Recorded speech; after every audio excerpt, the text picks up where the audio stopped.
হ্যাঁ, কল দিয়েছিলেন মনে হয়।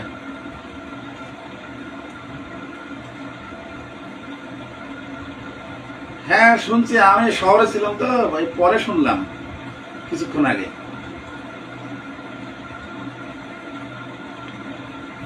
হুম।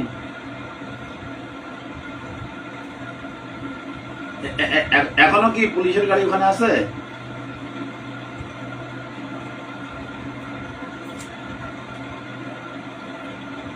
সেটাই তো আশ্চর্য হয়ে গেলাম। আজকে তো ওই যে ডিসি অফিসে আপনার আইন শৃঙ্খলার মিটিং ছিল, সেখানে আমি ওই বক্তব্য দিলাম এবং আমি এটা বলছি যে এত এত আসামি বাংলাদেশে গ্রেপ্তার হয়, আমরা বিগত দিনে দেখলাম যে কোনো তথ্য লাগে না, গ্রেপ্তার হয়, মাটির নিচ থেকেই খুঁড়ি বার করে।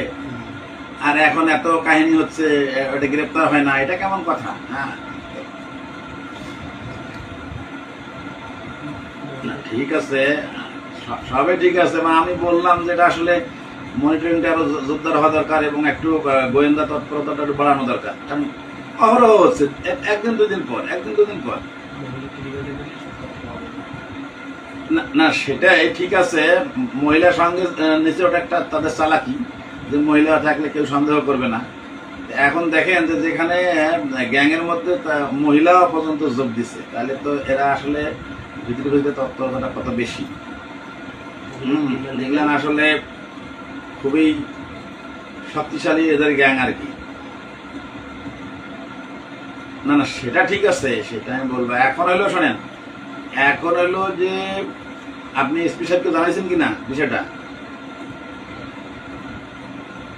আচ্ছা, আপনি বিষয়টা একটু ট্রাই করেন, আবার জানান। এবং আপনার শক্ত ইয়া দিতে হবে, প্রয়োজনে এলে ব্লক রেট দিতে হবে, তাছাড়া এগুলো হবে না। আজকে এই বিষয়গুলো কথা হয়েছে আইন শৃঙ্খলার মিটিংয়ে। এখন হলো যে বারবার তো এই ঘটনাগুলো ঘটতেছে এবং এটা আপনি দেখেন যে মিঠাপুকুরেই বেশি, তাহলে এটা মিঠাপুকুরকে টার্গেট করে করা হচ্ছে। এটা তো আমরা আমরা যেটা চিন্তা করতেছি যে এগুলান হলো, আর কোথাও একটা কিছু হইলেই মানুষ বলতেছে যে এমপি কি করে, এমপি কি করে, মানে মনে হবে হয় যে এমপির পিছনে লাখখানেক পুলিশ আছে, এমপি সারাদিন 1 লাখ পুলিশ নিয়ে ঘুরে বেড়ায়। ব্যাপারটা কি এরকম? মানে এগুলো তো ইন্টারন্যাশনালি করা হচ্ছে আমাদের, আমার কাছে যেটা মনে হচ্ছে। এই জন্য শোনেন, এই জন্য মহিলা ধরা পড়ছে ভালো, এই মহিলাকে রিমান্ডে নেওয়ার ব্যবস্থা করতে হবে। ওদের আসল গ্যাংয়ের উৎস কোথায়? হ্যাঁ হ্যাঁ হ্যাঁ, বুঝতে পারছি, আমরা সেটা জানাচ্ছি। আপনি নিয়ে আসলে পরে কোর্টে তুলবেন কালকে এবং এটা রিমান্ড চাবেন যে এরা উপর্যুপরি ঘটনাগুলো ঘটতেছে, তো এটা রেফারেন্স দিতে হবে যে বারবার, এটা তো বেশ কয়েকটা হয়ে গেল এবং সব জায়গায় মাথায় আঘাত করে। এবং কয়েকটা লোকের তো অবস্থা সিরিয়াস। আমি তো প্রত্যেকের বাড়িতে গেছি, যে লোকগুলা এই ইতিপূর্বে গত মাসে যেগুলো এরকম মাথায় আঘাত করে চিন্তাই করলো অটো, প্রত্যেকের বাড়িতে আমি গেছি। মনে করেন 18-20টা সেলাই, কারো একজনের দেখলাম 32টা সেলাই, একজনের মাথায় 40-42টা সেলাই। হ্যাঁ, কি একেবারে মানে তো কোন যুগে আমরা বাস করতেছি, আমি রাস্তা হয়ে যাচ্ছি।